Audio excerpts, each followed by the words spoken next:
നമ്മുടെ കേരളത്തിൽ സമൂഹ മാധ്യമങ്ങളിൽ നെഗറ്റീവ് വാർത്തകളിലൂടെ, നെഗറ്റീവ് കണ്ടന്റിലൂടെ പ്രസിദ്ധരായ ആറാട്ടണ്ണൻ, അലൻ ജോസ് പെരേര, അങ്ങനെയെല്ലാം സമൂഹ മാധ്യമങ്ങളിൽ ചിലരുണ്ട്. അവരെ പോലെയാണ് ഇപ്പോൾ രാഹുൽ ഗാന്ധി.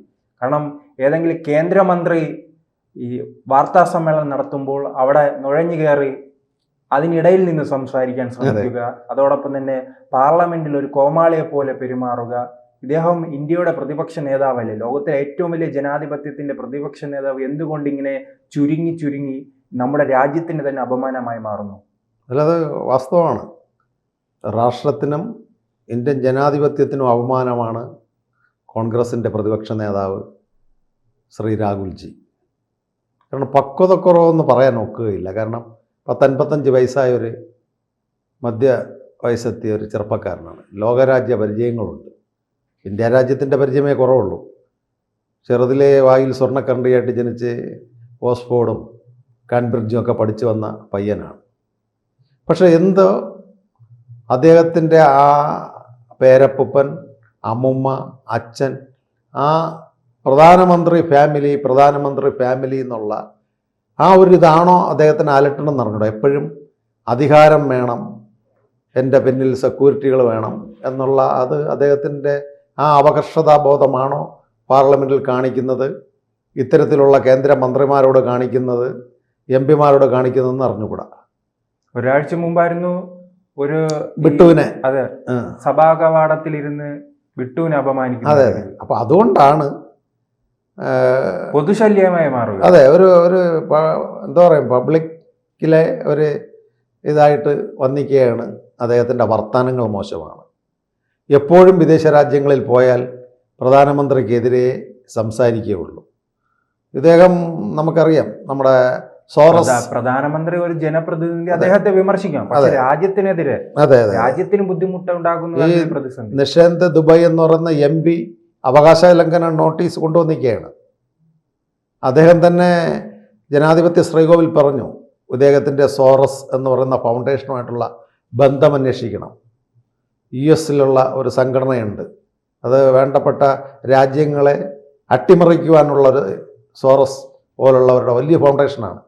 നിരവധി അമേരിക്കൻ പ്രസിഡന്റ് ട്രംപിനെ തന്നെ അട്ടിമറിച്ച് വേറെ ഭരണം കൊണ്ടുവരാൻ നോക്കിയൊരു ടീമാണ് അത്. മോഡിജിക്കെതിരെയും കഴിഞ്ഞ തിരഞ്ഞെടുപ്പിൽ ഇന്ത്യ മഹാരാജ്യത്ത് പ്രവർത്തിച്ചൊരു സംഘടന.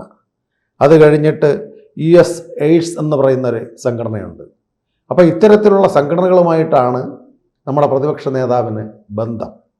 അത് നിശാന്ത് ദുബെ സൂചിപ്പിച്ചു. നമ്മുടെ നിയമം കൈകാര്യം ചെയ്യുന്ന കിരൺ റിജ്ജു പറഞ്ഞു, അവകാശ ലംഘന നോട്ടീസ് കൊടുത്ത് ഇദ്ദേഹത്തിൻ്റെ MP സ്ഥാനം അയോഗ്യതയാക്കണം. അതുമല്ല, ഇദ്ദേഹത്തിൻ്റെ വിദേശ യാത്രകൾ, ഇദ്ദേഹം പോകുന്നതെല്ലാം ഇന്ത്യ രാജ്യത്തെ എതിർക്കുന്ന രാജ്യങ്ങളടുത്താണ്. അദ്ദേഹം പോയിട്ടുള്ള ബഹ്റൈൻ ഇന്ത്യയായിട്ട് നല്ല ബന്ധമുള്ള രാജ്യമല്ല. വിയറ്റ്നാം, അത് കഴിഞ്ഞ് തായ്ലാൻഡ്, കംബോഡിയ തുടങ്ങിയ രാജ്യങ്ങളിൽ ഇവിടെ പാർലമെൻറ്റിൽ 1-2 ക്വസ്റ്റ്യൻ ചോദിച്ച ഉടനെ അപ്രത്യക്ഷനാകുന്നു. ബാക്കി പാർലമെൻറ്റ് ശ്രീകോവിൽ ബഹളം ഉണ്ടാക്കിയിട്ട് അങ്ങ് പോകുകയാണ്. ചില കളികൾ കളിക്കുമ്പോൾ, നമ്മൾ കുട്ടിക്കാലത്ത് 1000 കോട്ട കളിക്കുമ്പോഴോ കബഡി കളിക്കുമ്പോഴോ ഒരു ശകുനി വന്നിങ്ങനെ തോക്കുമെന്ന് കാണുമ്പോൾ അലുമ്പുണ്ടാക്കിയിട്ട് മക്കളെയും, ആ ഒരു പിള്ളേരുടെ കളിയാണ് ആശാൻ പാർലമെൻറ്റിൽ ഇപ്പോൾ കളിച്ചുകൊണ്ടിരിക്കുന്നത്. അപ്പോൾ അതുകൊണ്ട് ബഹുമാനപ്പെട്ട കേന്ദ്ര ഗവൺമെൻറ്റും വിദേശകാര്യ മന്ത്രാലയവും മോഡിജിയും ആഭ്യന്തരമന്ത്രിയും ചെയ്യേണ്ടത് നല്ല രീതിയിലുള്ള ഒരു ഇടക്കാലത്ത് കുറച്ചുനാൾ അയോഗ്യനാക്കിയിരുന്നു. അതെ, അയോഗ്യനാക്കി സമുദായത്തെ അപമാനിച്ചതുമായി ബന്ധപ്പെട്ട് കോടതിയുടെ വിധിയുടെ പശ്ചാത്തലത്തിൽ അതിൻ്റെ ഒരു പിന്തുടർച്ചയാണ് പുള്ളിയുടെ ശിഷ്യന്മാർ കേരളത്തിൽ ചെന്ന ഡീൻ കുര്യാക്കോസ്, എറണാകുളത്തു നിന്നുള്ള ഈഡൻ, ഈ പറയുന്ന ഷാബി, ഇവരെല്ലാം നമ്മളെ അണ്ണ ഇങ്ങനെ കാണിക്കണമല്ലോ, പിന്നെ അനിയന്മാർക്ക് കാണിച്ചൂടെ? അത് കാണിച്ചുകൊണ്ടാണ് ഇവിടുത്തെ കേരള അസംബ്ലിയിൽ പണ്ട് ശിവൻകുട്ടി സഖാവ്, EP ജയരാജനും എബ്രഹാമും ഒക്കെ മാണി സാറ് ബില്ല് അവതരിപ്പിക്കാൻ വന്നപ്പം ബെഞ്ചിൻ്റെ മുകളിൽ കയറി കമ്പ്യൂട്ടർ വലിച്ചെറിഞ്ഞതെല്ലാം അതൊന്നും ചരിത്രരേഖകളാണ്. ഈ അക്രമം കേരളത്തിലുള്ളത് അവിടെ കാണിക്കാന്ന് വെച്ചാൽ ഓം പിള്ള അങ്ങനത്തെ ആളല്ല. അദ്ദേഹം ജനാധിപത്യ ശ്രീകോവിലിനെ വളരെ സരസ്വതിയായിട്ട് സങ്കല്പിക്കുന്ന ഒരു പാർലമെൻറ്റേറിയൻ സ്പീക്കറാണ്. അദ്ദേഹത്തിൻ്റെ അടുത്ത് കേരളത്തിൽ നിന്ന് ബാനറും ചുരുട്ടിക്കൊണ്ടുപോയി ബില്ലുകളുടെ പേപ്പർ വലിച്ചു കയറി എറിയുകയാണ്. അദ്ദേഹം കഴിഞ്ഞ സഭയിൽ സസ്പെൻഡ് ചെയ്തു, ഇപ്പോഴും സസ്പെൻഡ് ചെയ്തിരിക്കുന്നു. ഒരലിമ്പ് സഭയാക്കി നമ്മുടെ സഭയെ മാറ്റണം, ലോകരാഷ്ട്രങ്ങളുടെ മുന്നിൽ ഈ ഗവൺമെൻറ്റിനെയും സ്പീക്കറിനെയും പ്രധാനമന്ത്രിയും ആഭ്യന്തരമന്ത്രിയും മോശമെന്ന് വരുത്തണം. ഇത് ഏതോ രാഷ്ട്രങ്ങളുടെ സാമ്പത്തിക ശക്തിയിൽ അച്ചാരം വാങ്ങിച്ച് ഇവിടെ വന്ന് പ്രവർത്തിക്കുകയാണ് ഈ പാർലമെൻറ്റിനകത്ത്. നമ്മൾ നേരത്തെ സൂചിപ്പിച്ചു, 2 വകുപ്പ് മന്ത്രിമാർ പത്രസമ്മേളനം ചെയ്തുകൊണ്ടിരിക്കുന്നു. അതിൻ്റെ ഇടയിൽ പോയിട്ട് എനിക്കും പത്രസമ്മേളനം ചെയ്യണം. എന്തൊരു വിരോധാഭാസം! ഇദ്ദേഹത്തിന് ഇത്രയും വിവരമില്ലേ? ഒരു വലിയ സ്വാതന്ത്ര്യത്തിന് വേണ്ടി പോരാടിയ പാർട്ടിയുടെ അധ്യക്ഷനും പ്രതിപക്ഷ നേതാവുമല്ലേ?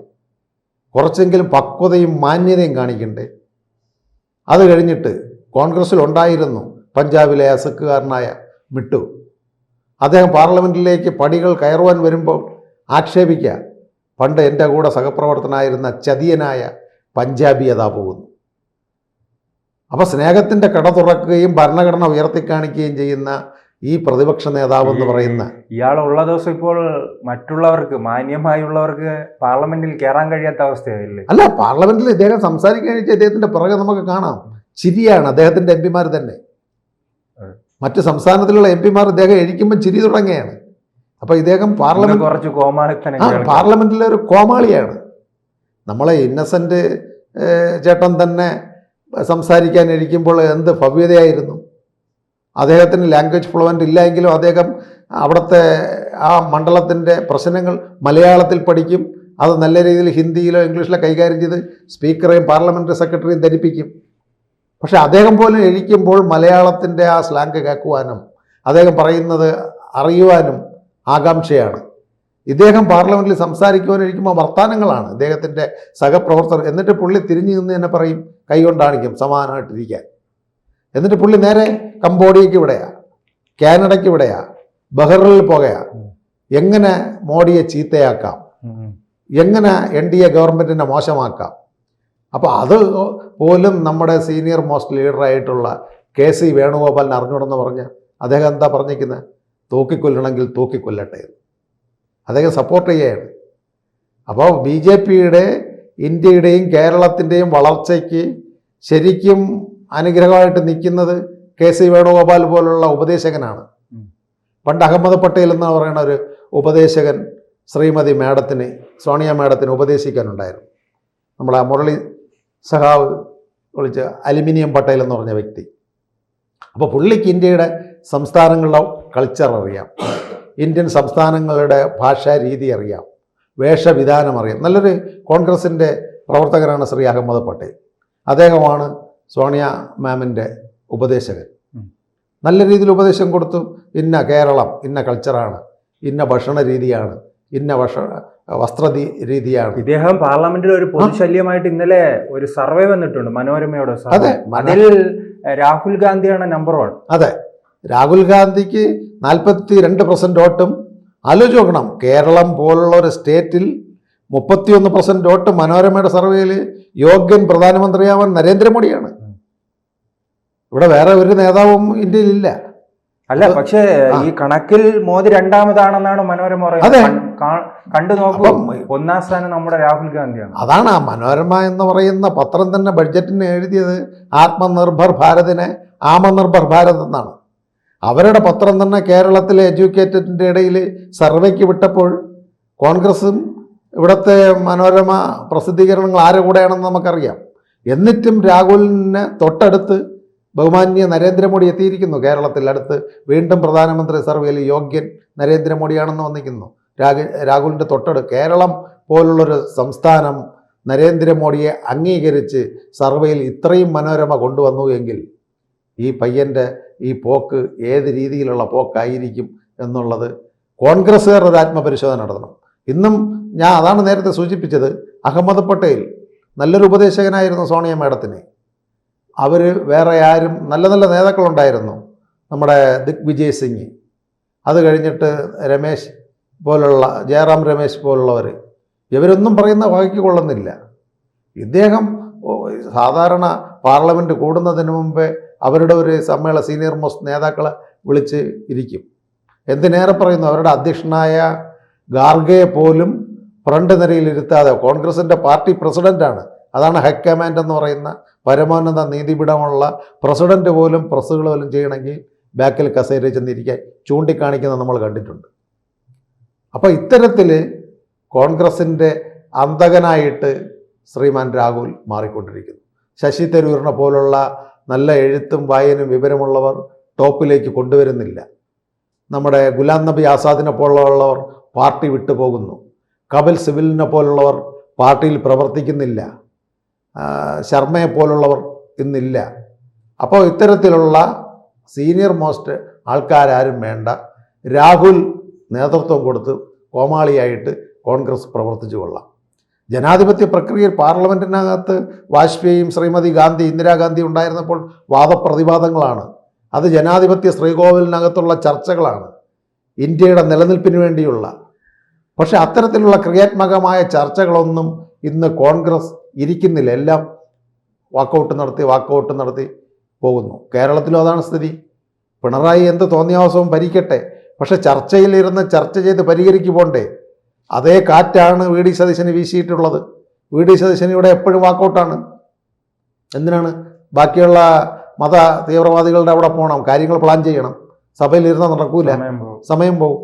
അപ്പോൾ ഇതാണ് ഇന്ന് കോൺഗ്രസ് മതപ്രീണന രാഷ്ട്രീയം ഇന്ത്യയിലും കേരളത്തിലും നടത്തിക്കൊണ്ടിരിക്കുന്നത്. ഇനി 2-3 സ്റ്റേറ്റുകളുള്ള കോൺഗ്രസിൻ്റെ അവസാനത്തെ പോക്കാണെന്നാണ് എനിക്ക് തോന്നുന്നത്. അതുകൊണ്ടാണ് ഇന്ത്യ വിരുദ്ധമായിട്ടുള്ള രാജ്യങ്ങളുമായിട്ട് രാഹുലിൻ്റെ സമ്പർക്കം, രാഹുലിൻ്റെ യാത്രകൾ, രാഹുലിന് വരുന്ന വിദേശ ഫണ്ടുകൾ, ഇതിനെതിരെ ഒരു സുതാര്യമായ അന്വേഷണം പാർലമെൻ്ററി കമ്മിറ്റി ചെയ്യണം. ഇവിടുത്തെ അദ്ദേഹത്തിനെതിരെ വരുന്ന ആ അവകാശ ലംഘന നോട്ടീസ് നിയമമന്ത്രി എന്നുള്ള നിലയ്ക്ക് കിരൺ റിജ്ജു എടുക്കണം, ചർച്ച ചെയ്യണം. ഇത്തരത്തിലുള്ള ജനാധിപത്യ ശ്രീകോവിലുകളിൽ ഇത്തരത്തിലുള്ള കോമാളി എംപിമാർ പാടില്ലെന്ന് പറഞ്ഞ് സഭയിൽ നിന്ന് പുറത്താക്കുക തന്നെ വേണം. കാരണം ഇദ്ദേഹം ചെയ്യുന്ന പ്രവർത്തികളാണ് ഇവിടുത്തെ കോൺഗ്രസ് നേതാക്കൾ ആവർത്തിച്ചുകൊണ്ടിരിക്കുന്നത്. അതിനി നമ്മുടെ ഇന്ത്യൻ ജനാധിപത്യം ലോകരാഷ്ട്രത്തിൻ്റെ മുമ്പിൽ വളരെ ബഹുമാന്യമായ ഒരു സ്ഥാനമാണ്. ആ സ്ഥാനം മുൻപ് ഇന്ദിരാഗാന്ധിയും നരസിംഹറാവും ഉള്ളതുപോലെ നിലനിർത്തി തന്നെ പോകണം. ഇത്തരത്തിലുള്ള എംപിമാരെ പാർലമെന്റ് സ്പീക്കർ അയോഗ്യരാക്കി മാറ്റുക തന്നെ വേണം. കൂടുതൽ വാർത്തകളും വിശേഷങ്ങളും നിങ്ങളിലേക്ക് എത്താൻ ABC മലയാളം സബ്സ്ക്രൈബ് ചെയ്യുക, ബെൽ ബട്ടണും അമർത്തുക.